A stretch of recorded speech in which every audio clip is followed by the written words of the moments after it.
Hey, what's up, everybody?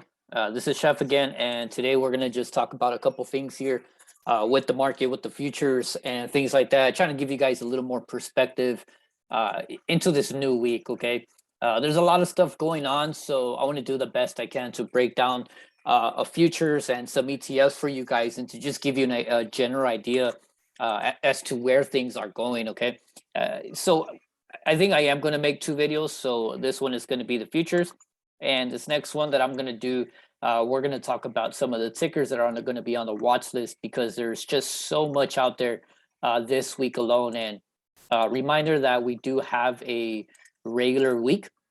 So it's not a 4 day week where, it's a retail crew and, there's a holiday going on. So there's not a lot of crazy volume during those weeks, right? So I tend to do a little less trading during those times and a little more homework and looking for quality trades versus, again, trying to day trade every single little thing, right? So, anyways, let's talk about the ES, right? So the markets, the S&P 500, basically, we did talk about a couple things here. We talked about this doji here the past 2 weeks and the direction of the 2 weeks that would happen uh, after that doji, and we did come down, creating this nice little head and shoulders pattern. Okay, so remember that, guys, that this pattern was already in play uh, while while everybody else was waiting just to see what would happen, right? Normally, when there's a head and pattern shoulders like this, it takes a couple more candles for this to actually form. It doesn't need a full candle body all the way down to the downside. It doesn't need it in general, but just to be on the safe side, we still got to look for those levels where things are going to change price action or continue to, be bearish. Because long term wise, like what you're thinking, we're still on this nice uptrend. Okay, all we're experiencing is this nice little pullback here, with another little pattern with that head and shoulders thing, and little bull flags in between, and pennants in between, and I don't know what else in between. But overall and in general, we still, like I said, have this nice uptrend, and until that changes, we're still going to be looking for bullish plays. Okay, and we're not going to go 100% bearish in the full markets, but be aware that those things can potentially happen. And like everybody is saying, everybody's so scared about recession and inflation that it could drop even further. Okay, I don't take anything away from that. I just rather give you those levels where things will change for the week in itself.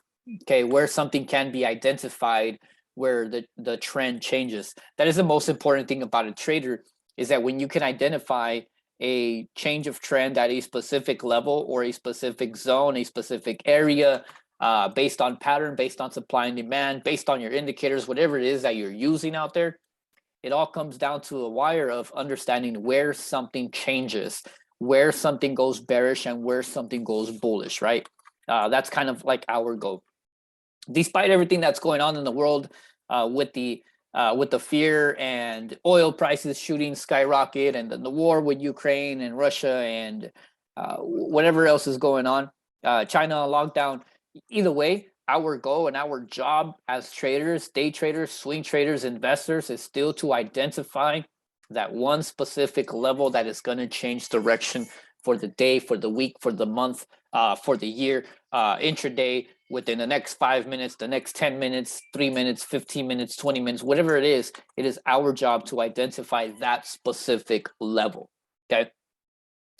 With all that, let's go look at the level where something may potentially change, right? We do know that this head and shoulders pattern is playing out, and we're doing a lot of retest here on this weekly time frame. Okay, so I want to point out a couple levels here, and we're gonna go back to all the same stuff, right? Oh, I don't know how that happened. But here you go. So we're gonna get deep down in here. So we're gonna use these candle bodies right here. This is the previous structure. Okay, maybe a little inside. All right, there you go. So I'm using that candle body because right here we rejected at one point. Okay, and then right here we broke out. Okay, right here we bounced, confirmed that bounce, and then confirmed a strong rejection here, and then also created a nice doji right inside. So thus giving you the retest from the bottom of a supply and now being rejected with that head and shoulders pattern. Okay, so you understand that first piece. Okay, so what's the sentiment here? What is the direction? First and foremost is definitely we're looking coming down from a rejection. Okay, we rejected twice here. We closed inside, we pushed above, and then we rejected that third time. Okay, so we never stayed above, we never trended above. That is a sign of rejection. On top of that, you have that pattern. This is why supply and demand is everything, because once you identify that specific zone, that area of supply or demand, that is the level that we're going to trend above or below. Okay, so now we want to dig in a little deeper as to where the dip buy is going to be. Okay, we did see this right here, and this is what I want you guys to see, that we did create some wicks in between 43, let's just round it off, 43.50 all the way to this 42.60. Okay, so this is all buying area from the past. Okay, it's also the buying area down from this level here, so this 41 all the way to this right here, 43.87, currently where we're at now, right? So this is the area where there's going to be a lot of buying. And as you can see that the structure here for the candle bodies, there wasn't a lot of structure accumulated. It was a lot of just, aggressive movement to the downside with some aggressive movement to the top side. So meaning that all these buyers at one point that were here in the past, they're coming here back again in the future. So this is what we're going to look at. Okay, so now I'm going to identify and I'm going to give you the levels for this specific piece. So that 43.48, we should round it off 43.50. And then we want to grab the bottom of this right here. Sorry, this bottom red candle. Okay, right there. Okay, so that becomes your zone. So now I'm going to extend it so you can actually see how it correlates. We have that candle body that closed inside. We have these wicks that are bouncing right here. We have that rejection from that candle once we closed above. Okay, once we closed above, we started rallying all the way to that top, and then that's how we got that resistance, that top. Okay, so now that we have that, you can see from the weekly time frame as to where we are currently sitting at now. Okay, let me just give you the extension to the left, and so you can see, there you go, how everything lines up perfectly. It's based on candle bodies, the structure where something changed price action, meaning that it changed either bullish or it changed bearish. Okay, so that's what it is. And now the candle bodies now are forming a structure here, and that's the level that we're at now. Coming to look at the full market in general, you want to look at some of your top names and kind of gauge in as to where they're at in order to give you a good idea. And I'm going to show you a few things in the next video that's going to have those tickers that are going to be at demand. Okay, so for now, I'm just going to skip this piece and just give you the specific levels for this. All right, so I'm looking for this bounce at 43.80 and 43.50. This is going to be my buy area. So if this week we can just hold right here or just get that little drop down and that pushback, I do expect a green week. As crazy as that sounds, I'm giving you guys an expectation, in my honest opinion, that we have a potential to have a green week this week alone. There's going to be a lot of rotating within the markets, a lot of buying, a lot of selling, so a lot of repositioning as well because of earnings. And that's the biggest thing. We have some big names that have earnings this week. One of them is Tesla. Okay, so this week we do have Tesla, and like I said, there's going to be a lot of buying pressure everywhere. There's going to be selling pressure everywhere, and it's just people are going to get ready for earnings in the upcoming days, and it's going to be a little chaotic. Okay, so that's where the volatility is going to come in. But I'm almost sitting here and almost guaranteeing you that we're probably going to see a green week. Okay, as crazy as that sounds, don't take me for my word, but that's just my honest opinion. Okay, so like I said, I'm looking for this nice bounce and then a nice green week after that. Okay, doesn't have to hit this 45. It just has to have a green week from wherever we open to the closing. By the end of the week, there's a potential that we may have a nice strong green week. Okay. All right, so that is /ES. You have those specific levels that all you need for the rest of the week, and just kind of gauge in the rest of that using the pre-market levels, the patterns that are being created in between, the volatility in between, and things like that. Okay. So let's go look at /NQ now. All right, so it's almost the same scenario here. What I'm going to do is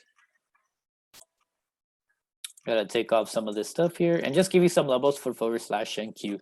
I do have tons of alerts, as you can see, and I only have a couple down here at this bottom. But let's go look at these specific levels, right? So you always want to go to the past. Here's your previous top.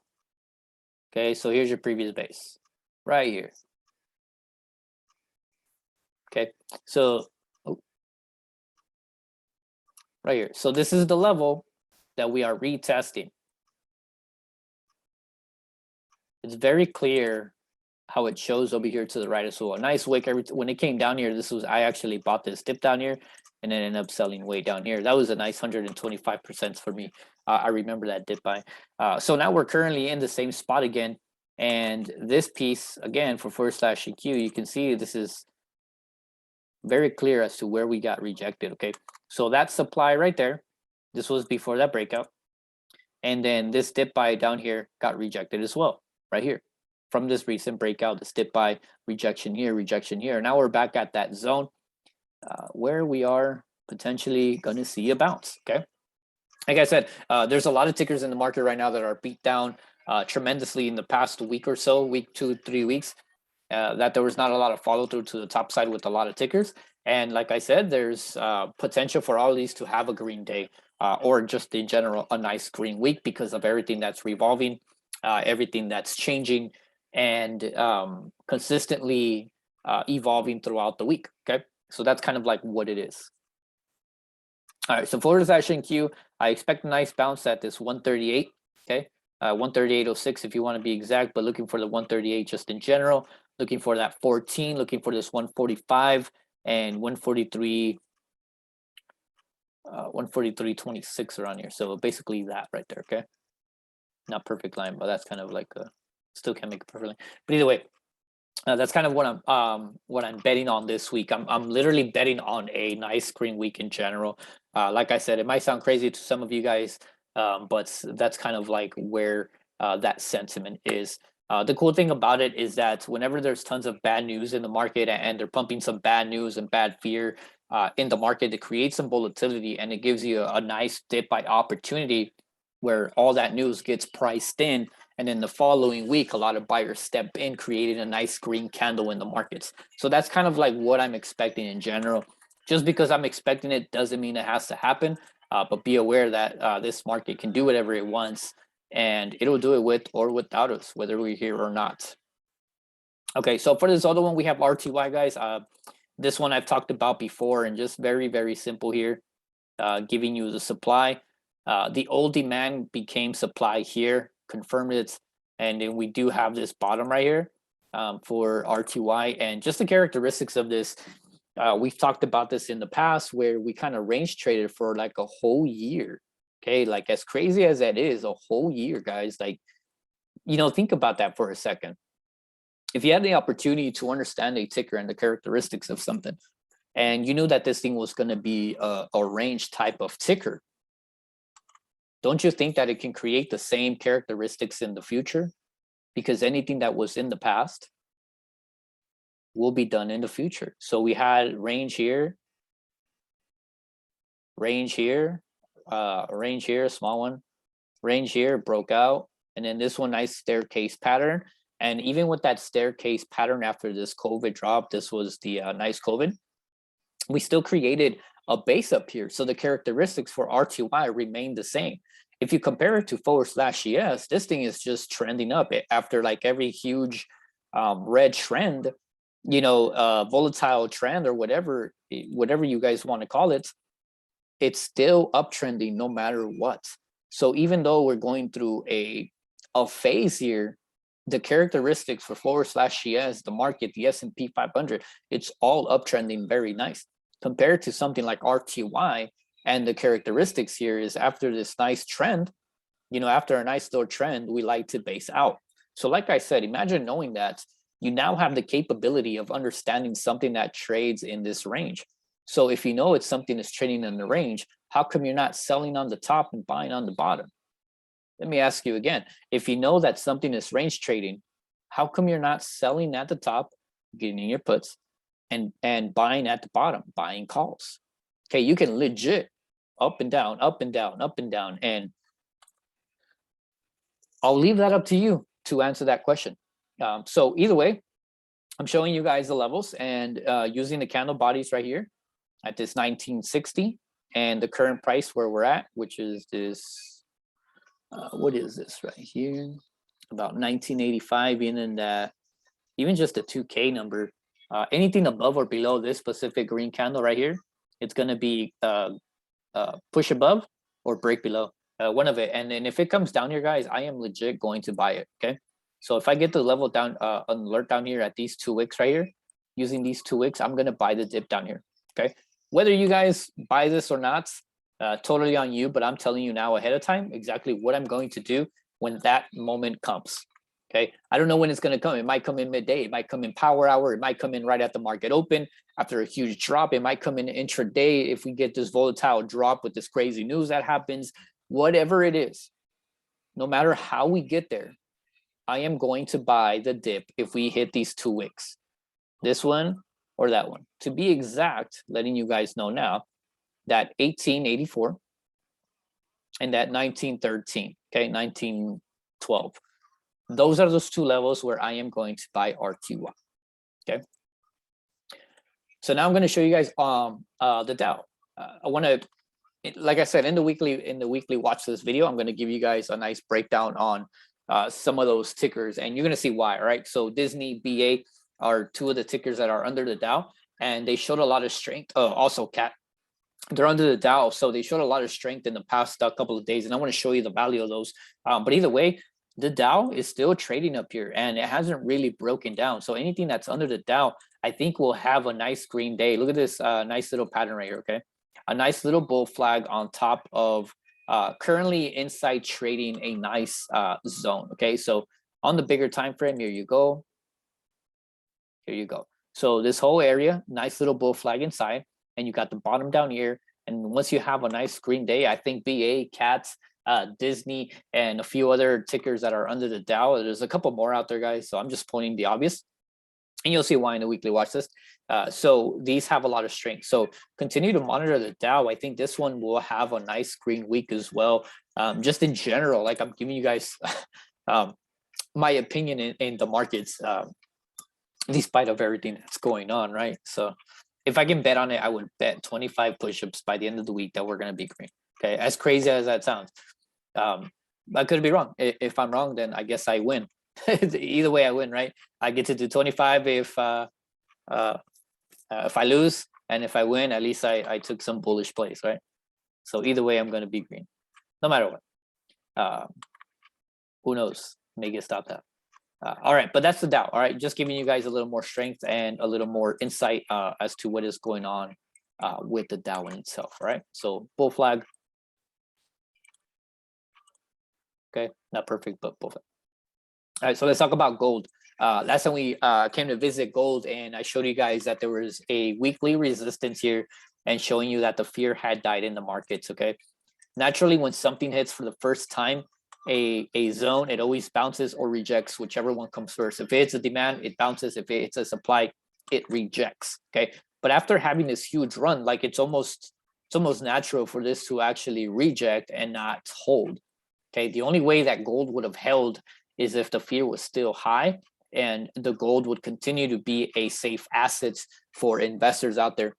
I'm not saying that it's not a safe asset anymore. It was just an area where a lot of people took profit right there in that general area in itself. That area is a supply. So naturally, the investor is going to take their profit. They're not going to come in and try to buy the top. Okay, they're going to wait for another opportunity. And it looks like that already happened.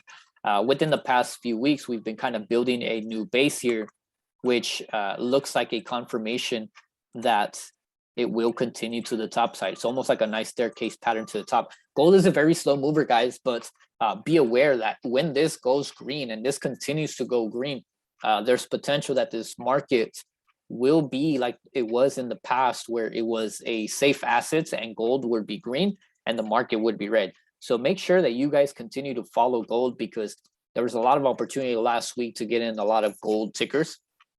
And there's just money to be made all over the place. But again, you got to pick and choose what it is that you're going to trade, right? It's not always about Tesla and Amazon and Apple.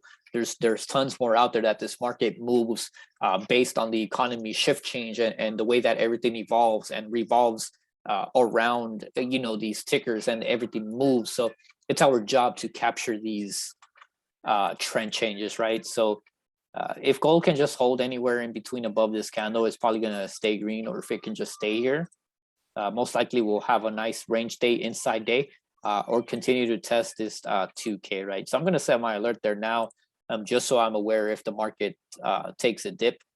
I do have some random alerts there, right? At 2K and then at 2020. So that's kind of like the goal, right? So we're going to talk about a little bit more about oil as well. Oil as well, you guys know that it's been trending like crazy. Now, I want to point out two things here that are very, very important. Right? All right, maybe three. When COVID hits, gold actually oil dropped, right? I lost tons of money because I did not understand. And I've said this in the past videos, if you guys have been following. I started investing because I saw this thing dip, and I saw that it was a great opportunity to invest in oil. I did not understand that people were not going to use it. I did not understand that there's going to be a huge storage for it. So around this time, America, basically the US, wasn't driving as much. So oil was not being used. People were not filling up their gas, right? So it ended up dropping heavily. This thing went to like -0, and there was a stock split for USO. There was all kinds of crazy stuff happening. What ended up happening is afterwards, when everybody came out of COVID, there was a high demand. Okay, so that high demand created this uptrend. Okay, I'm gonna point it to like right here. Okay, so once this nice uptrend hit right here, it's the gas prices have been going up and increasing over the time. So all that storage that we had, we couldn't even store it in places. We now decided to distribute. So the distribution phase comes way up here. So the public participation phase is that high demand for something. That's what the public participation phase is in a stock, which is a nice staircase pattern. In the meantime, when all that was said and done, we had a nice pullback right here. We dropped down back to the 60 level where we kind of retested. At this time, this was the beginning of the year, where everything about Ukraine and Russia was happening. Okay, so now you have another thing happening here with the markets and the economy shift change. They provide some of the oil, we use some of the oil. There's a supply chain here that has to do with them as well. So we got a huge increase right here for oil because of that war. And we broke this weekly level right here and basically created this like nice all-time high, right? I think it was, yes. So we tested a previous level in the past where we had hit a recession years ago. So if you guys don't know, I'm gonna do 15 years, okay? So this last recession, 147, and people started to fear because it got at these levels again. So anything that's happened in the past will happen in the future, right? The only difference here is that after this recession hit, everything calmed down and everything cooled off. The difference here now is that the world is a bit different, and we have more demand for oil than we did in the past because of the supply chain now is a little bit lowered, and there's a lot more stuff going on. Like I said, guys, you guys make sure to go do your DD. There's a huge demand for it now. Everybody wants to get oil, and people want to go and get gas, but they're also pissed because everybody's paying high prices. I paid about $6.50 the max that I paid the last time I went to go get gas. And some of you guys are paying a lot more as well. And I'm in Cali. Some of you guys are paying about $4, $5. And just imagine paying about $6.50, almost $7 a gallon, right? Now what's happening is that the Biden is kind of helping, lower the cost of oil. But either way, there's still a huge demand for it. And also what's helping it is that China went on lockdown, so they're not using as much. So that may be a nice balance in the oil sector, where everything is just going to kind of cool off and build a base before it creates more value. Once more value starts to create right before a weekly level right here, what it's doing, it almost looks like a huge bull flag. Okay, so that's why I kind of drew that. But it's also holding this nice demand here. This 94 to 100 has become a area of buying, right? So a lot of more interest is coming in those levels. And if you take a good look at that sector, and particularly you look at FANG, you look at Oxy, OKE, looks at what else I have? EOG, XOM. You look some of those tickers, and it looks like they're ready to break out again. So because they're looking to break out again, there may be another run up for oil coming up in the next couple of weeks that's going to come and test this 130, potentially that recession level. Okay, as crazy as that sounds, guys, it's not scary, okay, because oil is not really affecting much in the markets. But the issues with oil in itself will get affected with the tickers, and it'll cause a nice momentum shift while creating a lot of breakouts in most of those tickers in that sector in particular. So watch oil, okay? Oil is not going to be a signal for us to be in a recession, okay? Because we're already inflated in general. So the inflation is already happening with retail sales. Prices are going up in general all over the place, and oil is just one of them. Okay, why doesn't anybody highlight that the prices in McDonald's are going up? Why doesn't nobody highlight that the fact that the Dollar Tree is no longer a Dollar Tree, but it's $1.25? By the end of the year, it might be $1.50. Who knows?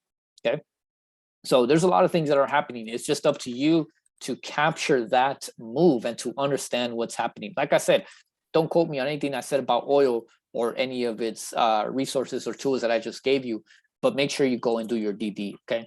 I'm not here to, give you a one-on-one study on oil. That's up to you. That's your part. That's your job. Do your due diligence, please, and understand that oil is still a hot commodity right now. It is something that's going to potentially keep on trending, okay? It did already cool off. That's already said and done. We already hit that weekly level. It's all said and done. Now we're just going to retest and probably continue on up, guys. So be ready for something like that. I really hope it doesn't. I really want to sit here and tell you that I'm bearish on oil, but I'm not. I'm actually very bullish on it, and we're just gonna wait and see to what's gonna happen here. Okay. So the other thing I want to show you guys too with that is the 10-year. If you guys don't know, this is the 10-year TNX on TOS. You can find it. We're about to hit some high levels. Okay. Now, this thing is just moving on up, okay? There is nothing stopping this right here, and we're heading into this old supply, an old level where we were at in the past, back in 2018, 2017. So I'm curious to see what's going to happen here, okay? The bonds have been trending like crazy, and every time this thing goes green, a lot of the big names get hit, things like Amazon, Apple, Google, the FANG stocks get hit because of this. All right. So be aware of that. It affects big names. It affects big companies when it comes to the 10-year, the interest rates and things like that. All right. So be aware of this. I'm just giving you an awareness as to where we're headed. But I'm hoping it doesn't go any higher than this 30 level. So we might just have that little pop and drop. That's kind of like what I'm expecting in the market, a nice little drop and pop, creating a green week. Okay. The other thing I want to show you is the VIX. The VIX has been downtrending, and it's kind of just cooling off after that huge downtrend that we had. So it's going to be very interesting to see how we're going to react at these levels down here. It almost looked like it's cooling off, and it's going to get ready to bring in some more fear. But like I said, a lot of the recession and inflation news, it's already out. The rates are out already, and they're going to increase the rates pretty soon.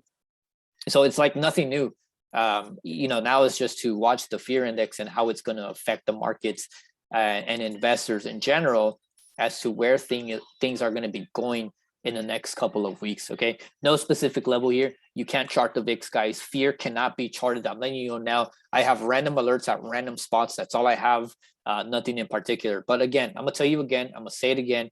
You cannot chart the VIX. Number one, you cannot chart fear. Fear cannot be charted. There is not a specific level for fear. All this is that this moves on fear. Okay, so please do not chart the VIX. Don't come on here and say we got to break 25, or we got to stay below 20, or we got to stay below 14.89 and whatever. Okay, please just please stop. Okay. So anyways, that is the breakdown on the futures, guys. I hope that gives you a little more understanding on how to break down a future and what it is that we're going to be looking for in the coming days. Sorry, I kind of skipped these ETF. I want you guys to look for jets, right? Airlines. I think airlines are in a nice spot right now.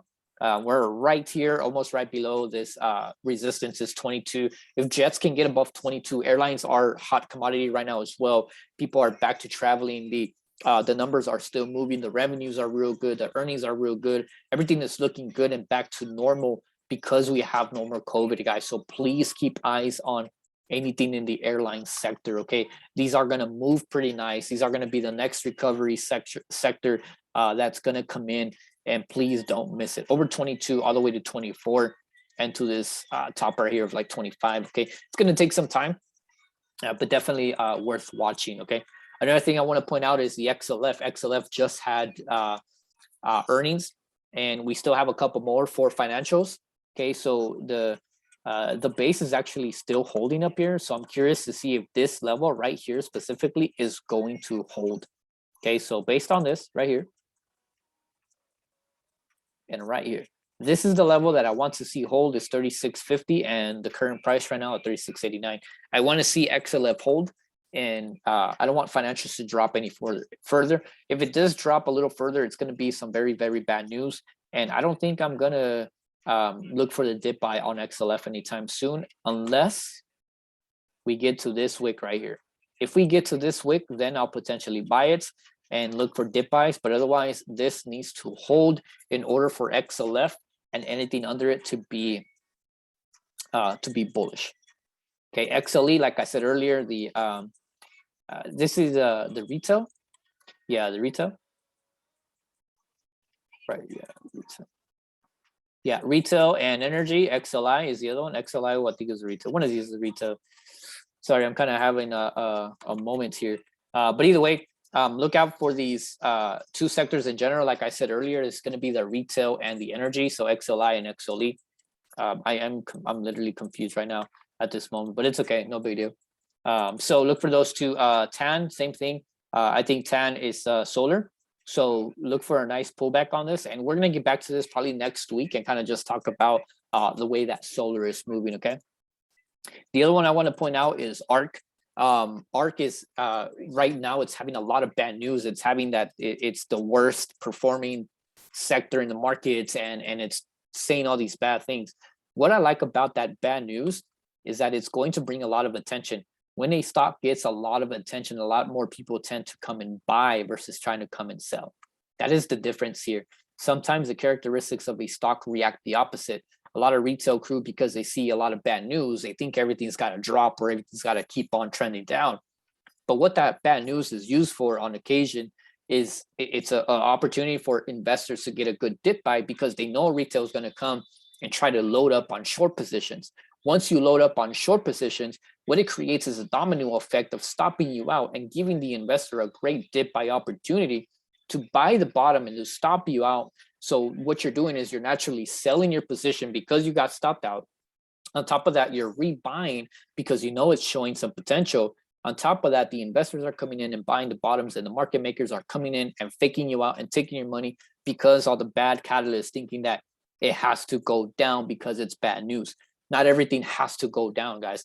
This is already at some real low levels that I think it's a great time to invest into something that has value for the future. Okay, so look at this level where we're at right now, and then I'm gonna use just this bottom right here.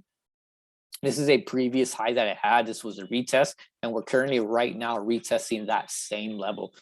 So anything, okay, above or below this candle body on the weekly, okay, if you want me to get super close, 58.98 and 59.32. Above 59.32, we're going long. Below it, we're going short all the way to this bottom. Okay, very simple. It's a very simple concept here that's very easy to understand. If you do not understand that, I don't know what to tell you. So look for ARC to have a nice green week as well, to get some momentum in here, to get a nice dip buy for the future, guys. And some of you guys, like I said, may think that it has to keep on dropping down. Stocks can do whatever they want, guys. Okay, so just remember, this can be used as a form for investors to come in and buy the dip to get you guys to short it, stop you out, and create a huge momentum candle. All right, so just giving you guys a heads up. So anyways, That is a quick breakdown on the futures and some of the ETFs and some of the sectors, how they're broken down. This next video that I'm going to do is I'm going to give you guys some tickers that have great value, and we're going to talk about some of those earning plays and hopefully look at quite a bit of tickers actually. So there's a lot this week and a lot more to talk about. So yeah, hopefully this gives you an idea, a general idea as to what to look for in the markets. And again, guys, I'm going to remind you, don't be scared. Don't get biased. Respect your stop losses. Manage your risk properly, please. Don't oversize. Don't think that you're that you can always get 100% or 1,000%. Be careful on ODTEs, guys. Don't oversize your positions on those days, thinking that you have to grab a 100% play. And like I said, don't get FOMO. Follow your structure. Set some discipline for yourself. Set some rules that you have to follow this week, no matter what goes on in the world. Remember, guys, to respect the markets and your stop loss at the same time, because this market does not know who you are. It does not care about you. And if you get stopped out, you get stopped out. If you make money, you make money. And it's going to keep on going with or without you. All right. So I'll leave you with that, and I'll see you on the next one. And also, happy Easter, everybody.